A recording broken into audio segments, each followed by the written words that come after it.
blood trail. We found one. They were attacked.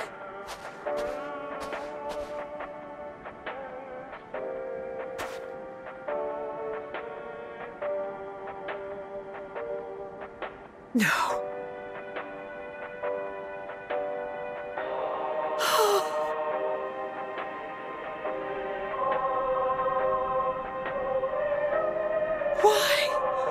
Why wouldn't they?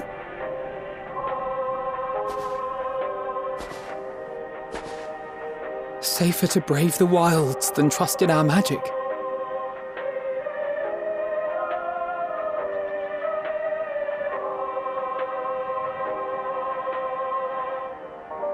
We should have...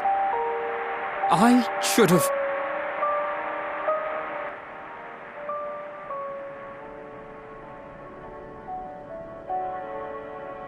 We can't leave them like this.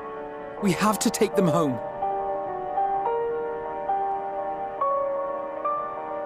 What if we're only making it worse?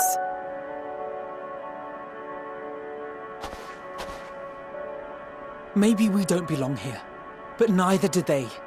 Not out here in the wind and the cold.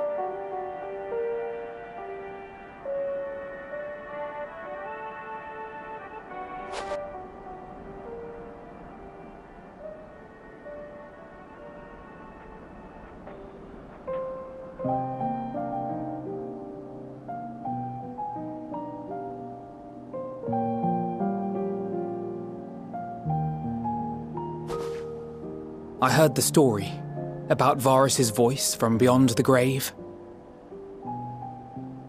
Of course, I didn't believe it, but Licinia and her sister did. Perhaps there is something to the tale after all.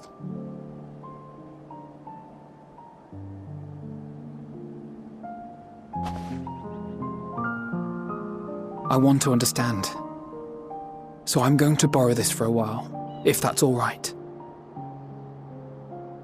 You had every reason not to trust us. We came as trespassers, invaders. But I pray that in time, we will be more than that to you. That we will find a way to help your loved ones. And see that no more children are left to freeze alone in the snow.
Thank you for your report.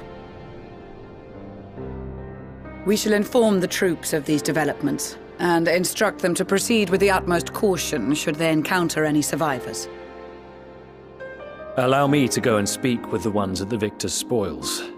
They may be more willing to listen to a fellow Garlean and accept our offer of assistance.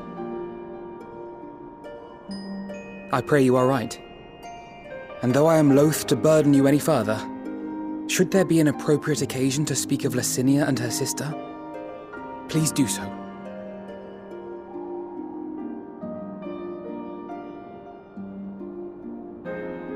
I am sorry to have put you through this. My distress is nothing compared to their suffering. So tell me, what else have we learned?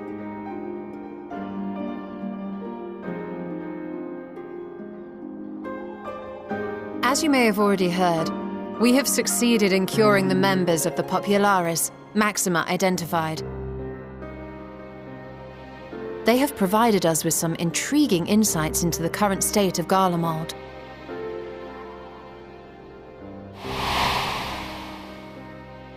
The assassination of Emperor Varus was the catalyst for the civil war. Nerva declared his claim to the throne, and his opponents refused to recognize it. Fighting broke out in the capital, where Nerva's Third Legion clashed with the First, who remained loyal to Varus even after his death. Of course, even Imperial warmongers would balk at the idea of turning their shining city into a battleground. Like burning down the wood to spite the wasps. Neither side would be so mad. Unless something or someone inflamed their animosity to such an extent that they could not help but act against their better judgment.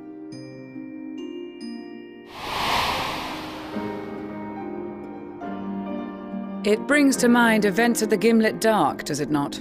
The Emperor's sudden withdrawal from the front lines, specifically. Nerva and his father, Titus, Varus's then political rival, took advantage of rumors that Crown Prince Zenos had been possessed by a demon. Elidibus, what better way to disparage your enemies than with the truth, or a close enough approximation? Indeed. But before their accusations could be substantiated, many of Titus's followers were silenced. While some were merely stripped of their status, others died under curious circumstances, one after another, suddenly and suspiciously. Again, Elidibus. Like as not, he had a hand in it. No evidence was found to implicate Varus, certainly. Nevertheless, Titus, Nerva, and the Third Legion would have judged it a brazen attempt by the Emperor to rid himself of his political enemies. And then, in the midst of this growing turmoil, Varus Sosgalvis is murdered.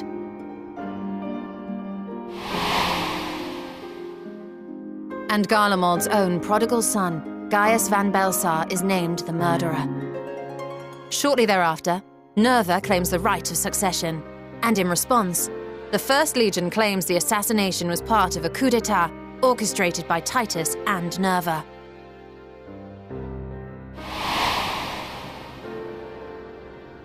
So no one is at fault, and everyone else is to blame. I should add that both parties received substantial financial backing, presumably to provide them with the means and encouragement to pursue a swift victory, and that these contributions came from the self-same benefactor. I'd heard House Brutus had been filling the Third Legion's coffers, but the First as well. It would seem so. Though the Populares determined that the First Legion received funds from a variety of organizations, all had connections to House Brutus. So Fandaniel, in the guise of Asahi, was playing both sides against each other the entire time. The information we gained from my friends does not end there. One night, shortly after fighting broke out, the capital was shaken by an immense tremor. From that point onward, they have no memories, no recollection of any events, including our clash on the Magna Glaciers. But when asked about the Imperial Palace and its bizarre transformation, they somehow recall Emperor Varus giving them orders in their dreams. May the Tower of Babel stand as testament to the glory of Garlemald. This sounds awfully familiar. We have something to show you all.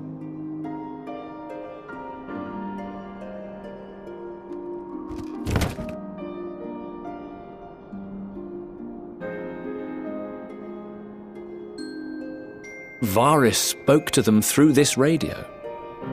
Perhaps it was a recording, but if not, that would be inexplicable.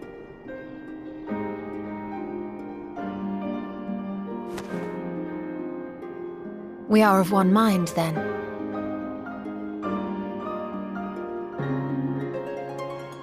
The ether that permeates the ore used in this device is almost identical to that of the talismans. I see it. While it is likely more by coincidence than design, these devices might also ward against a primal's influence. A picture is beginning to form. If the tremor felt throughout Garlemald was a wave of ether emitted by a primal, then while those within range would have been tempered, those huddled around a radio desperate for news concerning the Civil War would have been spared. No wonder Licinia kept it close. My friends! I must speak with you! A young man was caught trying to steal our supplies. He is a soldier of the Iron Men, we think, but one who has not been made thrall.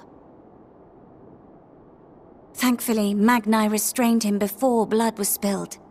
The stranger is outside, if you wish to ask him questions. I think we do.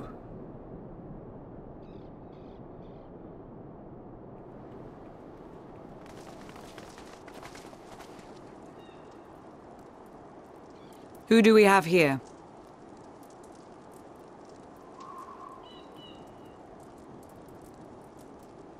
Garleans? Traitors to your homeland! Have you no shame?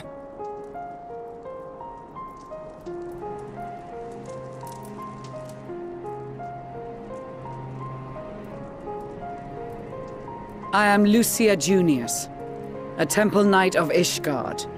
And you are? Iulus Pier Norbanus. And that's all you invaders will get from me. We are not here to invade Garlemald. Far from it. Like you, our allies in Eorzea and the Far East fight in defense of their lives and their loved ones even as we speak. But it is the people of Garlemald who have suffered most. This we know. And that is why we have come to offer you our aid, that we may unite against our common foe.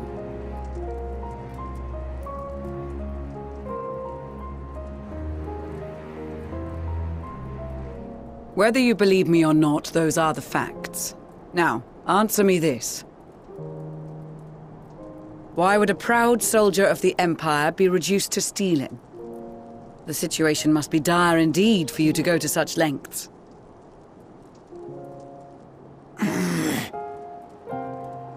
If it is supplies you seek, we would gladly share ours, or turn a blind eye while you leave with your spoils. I will not negotiate. My commander will determine how to deal with you and yours. If you wish to treat with him, I will take you, but no more than 3.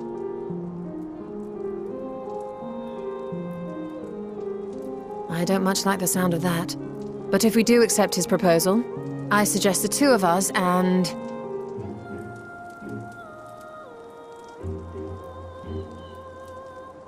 Please allow me and Alize to act as envoys. May I ask why? We have seen with our own eyes the hardships the Garleans face, how their futures and lives hang in the balance. It's not the warmest invitation, but it's an opportunity to prove our intentions true. Maybe not a chance to make things right, but a chance to make them better.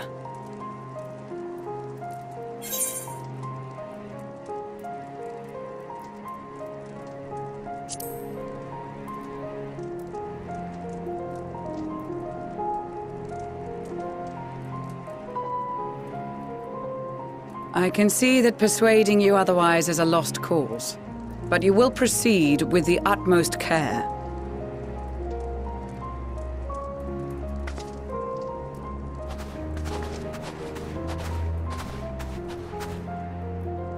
couple of children and what?